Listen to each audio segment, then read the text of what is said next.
llegar a casa. Llegar a casa. Now we're talking about, getting to a place. We're not talking about time. We're not talking about early, late. We're talking about a place. You know what casa means, right?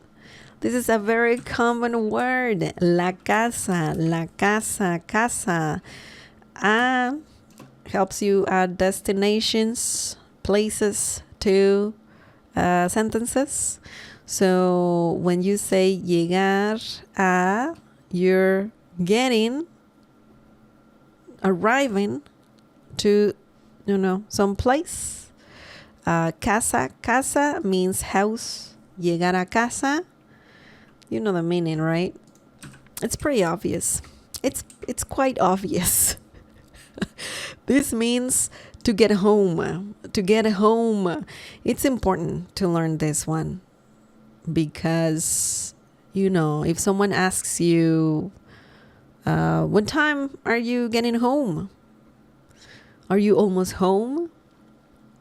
You can say, hey,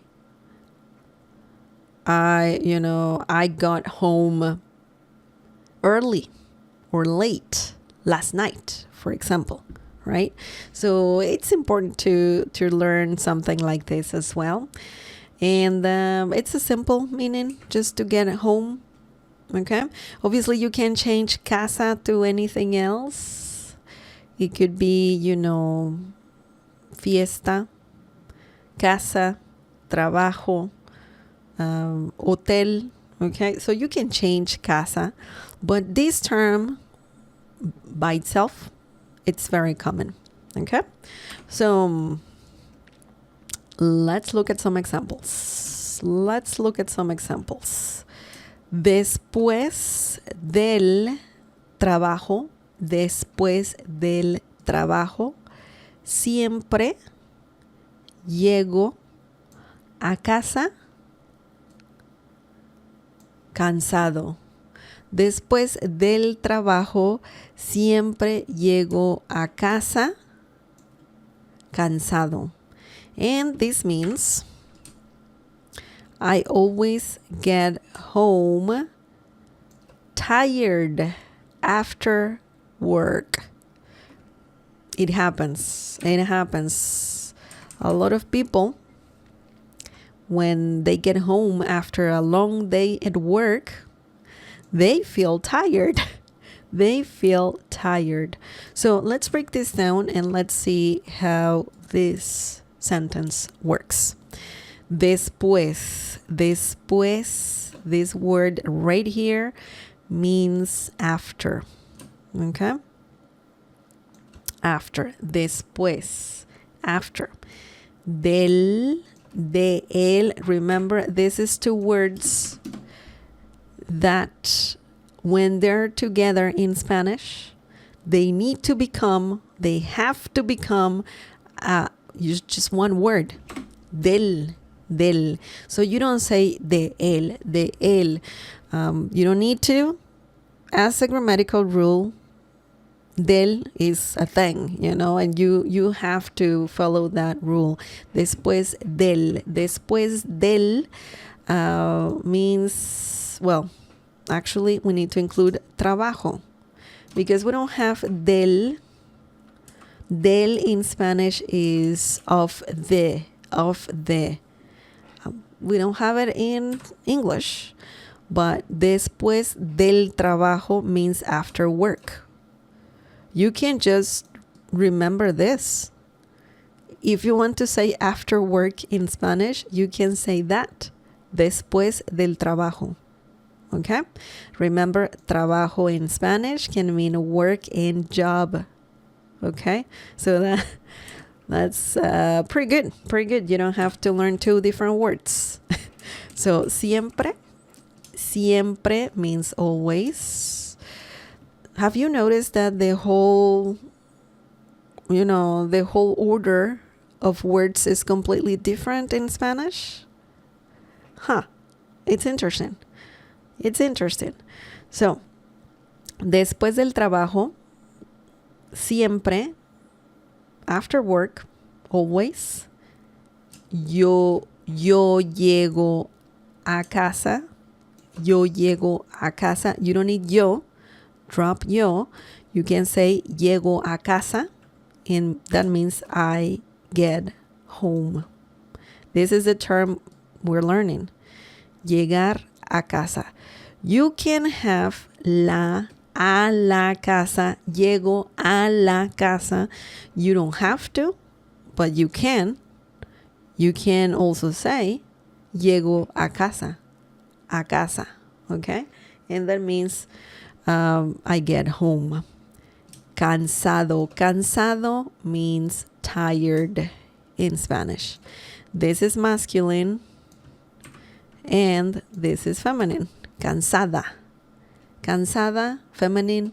Cansado, masculine. Okay? Después del trabajo, siempre llego a casa cansado. I always get home tired after work. Or I'm always tired after work when I get home. I mean, it depends what order you want, right? You can say, siempre llego a casa cansado después del trabajo. So you can say this first, this whole part first, and then this. Just like you have it in English. Okay?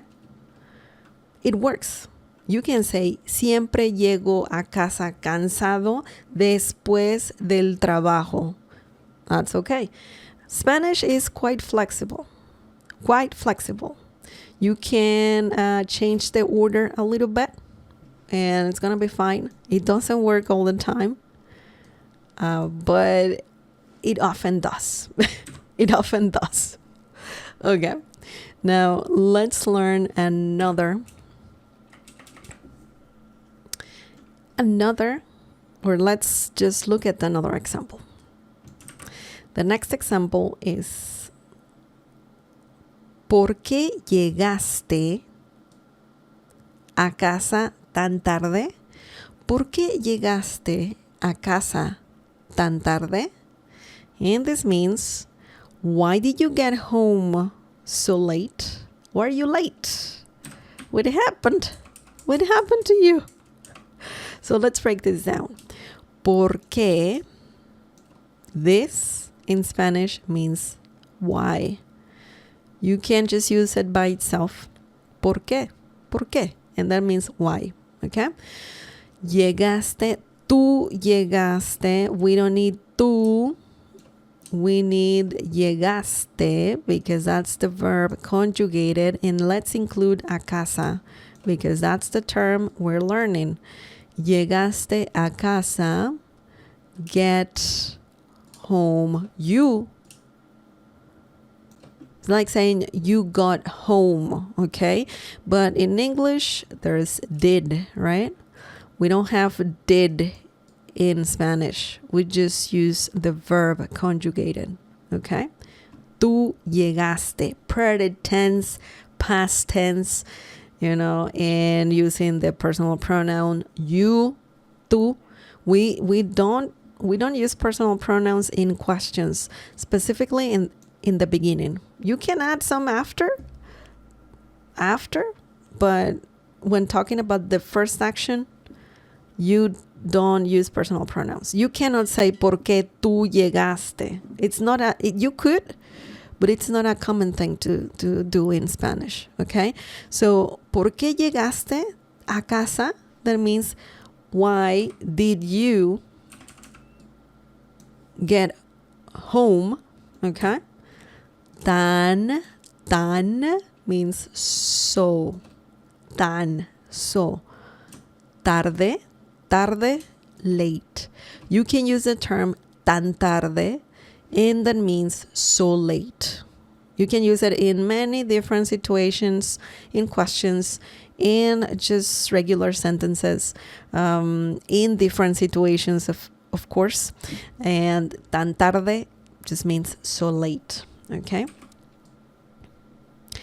¿Por qué llegaste a casa tan tarde? Why did you get home so late? Explain yourself. Explain yourself. Okay. Do you guys have any questions? Remember, llegar a casa means to get home.